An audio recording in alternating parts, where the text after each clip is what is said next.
Chapter 7. Shh, what's that? We sat around the campfire for a while telling ghost stories. Actually, Robbie told the stories, and my dad and I listened. I didn't want Robbie to think I was a baby, so I pretended that I wasn't scared, even though I was sure some of his stories were going to give me nightmares. Good thing I had found my shark head flashlight. I was definitely going to need it tonight. Those are some great stories, Robbie, said my dad. Where did you learn them? Oh, I read them in different books. Even though Robbie is only in first grade, he is so smart. He can read almost anything. Didn't you like those stories, Freddie? Uh, yeah, they were, super, I said, faking a smile. What I really thought was this: they were super scary. I think it's time to put out the campfire and climb into our sleeping bags, my dad said. We'll just pour some lake water on the fire because we don't want to leave any of it burning overnight. You have to make sure there's not even one ember still burning. We doused the fire with water and were just about to get into our sleeping bags when I said, Wait, wait! What is it, Freddie? I have to go to the bathroom. So go. Where is it? What do you mean, where is it? I mean, where's the bathroom? My dad pointed to the bushes. I don't see a bathroom over there. My dad started laughing. What's so funny? Freddie, my dad said, chuckling, we are out in the wilderness. If you have to go to the bathroom, then you go in the bushes. The bushes? Yep, the bushes. But what if some little animal tries to bite me while I'm going to the bathroom? Now it was Robbie's turn to laugh. That's hilarious, Freddie. He was laughing so hard, he had to hold his sides. I'm serious.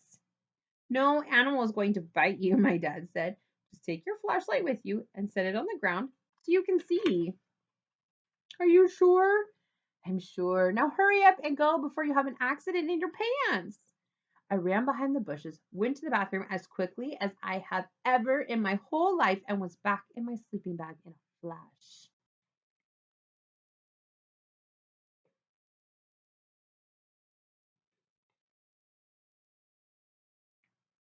Did you even go? My dad asked.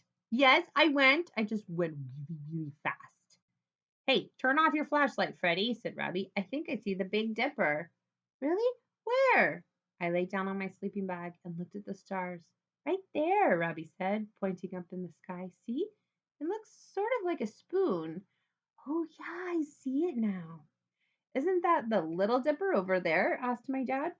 It looks just like the Big Dipper, only smaller, I said. Is that why it's called the Little Dipper? Robbie said, teasing me.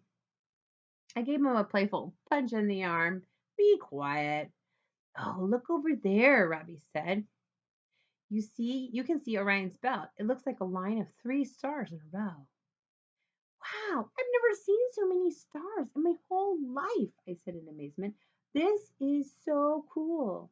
Well, I hate to break up the party, but it's time to go to bed now, boys. Do we have to, Dad? You see Robbie's pointing up at the stars? I'm afraid so. It's getting pretty late, and you two certainly had a busy day. You must be exhausted. I know I am. Come to think of it, I am too, I said, yawning. Good night, Dad. Good night, Robbie. Good night, Freddie. Good night, Mr. Thresher. Good night, boys.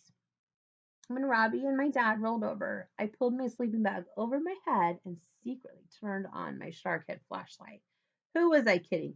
No matter how tired I was never going to be able to fall asleep out here. I'm afraid of the dark at home, and there aren't a lot of strange noises in my bedroom. Out here, there was one creepy noise after the next. I was lying there as still as possible, just listening to the sounds of the night, when all of a sudden I heard it. Crunch, crunch, crunch. It sounded like footsteps on dry leaves. I lay there frozen in fear.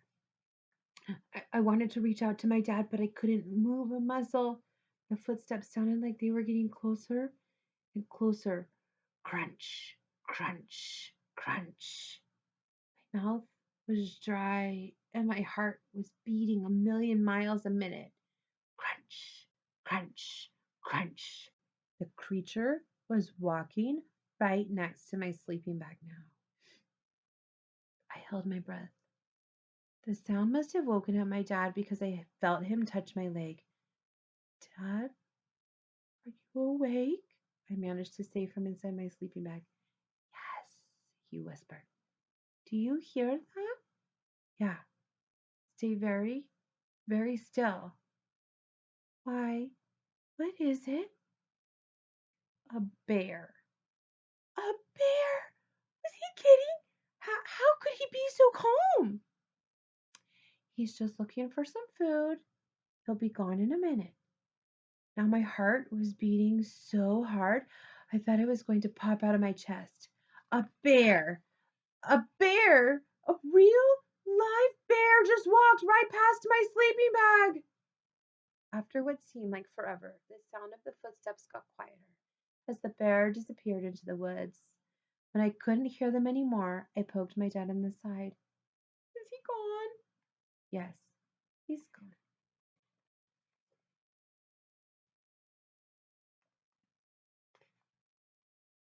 I peeked out of the sleeping bag. Just wait till I tell Max Sellers about this. He's never going to believe me. Good thing Robbie was here as my witness. I don't think Robbie's going to be much help, my dad said, laughing. Why not? See for yourself. I stuck my head out of my sleeping bag and looked over at Robbie. There he was, all bundled up, snoring away. My dad and I burst out laughing. I can't believe he slept through the whole thing.